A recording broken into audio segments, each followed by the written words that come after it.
વડોદરામાં આજે મળેલી અને ભારે ચર્ચામાં રહેલી જિલ્લા સંકલન સમિતિની બેઠક પૂર્ણ થઈ ગઈ છે અને આ બેઠકમાં ડભોઈના ધારાસભ્ય શૈલેષ મહેતા અને વાઘોડિયાના ધારાસભ્ય ધર્મેન્દ્રસિંહ વાઘેલા હાજર રહ્યા હતા।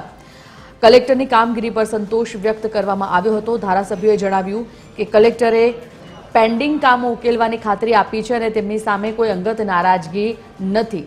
જો કે નારાજ થયેલા 5 ધારાસભ્યોમાંથી માત્ર 2 જ હાજર રહેતા કેતન ઇનામદારે બેઠકોનો બહિષ્કાર કરતા રાજકીય ગરમાવો જોવા મળ્યો હતો। શૈલેષ મહેતાએ 8 વર્ષથી અટવાયેલા કામો અંગે રજૂઆત કરી હતી, જ્યારે ગેરકાયદેસર ધારાસભ્યોમાં હજી પણ ક્યાંક અસંતોષ હોવાનું જણાયું છે। અમારા કામો થાય તો અમારે કોઈથી નારાજગી નથી। પહેલા પણ અમે નારાજ નહોતા।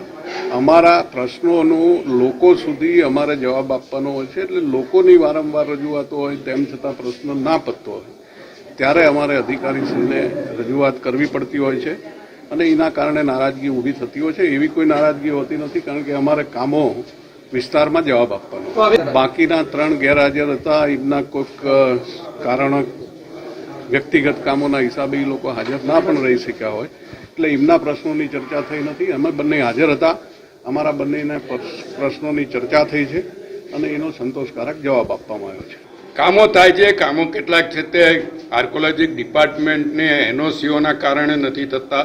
આવું બધું છે। તેન તલાવનો ઇસ્યુ છે, તેન તલાવમાં એનઓસી હવે આવી ગઈ છે અને હવે ટૂંક સમયમાં કામગીરી ચાલુ થશે એવું કહેવામાં આવે છે। સરકાર અમારી છે, સરકારી અધિકારીઓ અમારા જ કહેવાય અને ભાજપની સરકાર હોય ત્યારે ભાજપના પ્રતિનિધિ તરીકે રજૂઆત કરવાનો અધિકાર અમારો છે। રજૂઆત કરીએ છીએ, પ્રજાના પ્રશ્નો વાંચા આપીએ છીએ। નારાજગીઓ આમાં ના કહેવાય।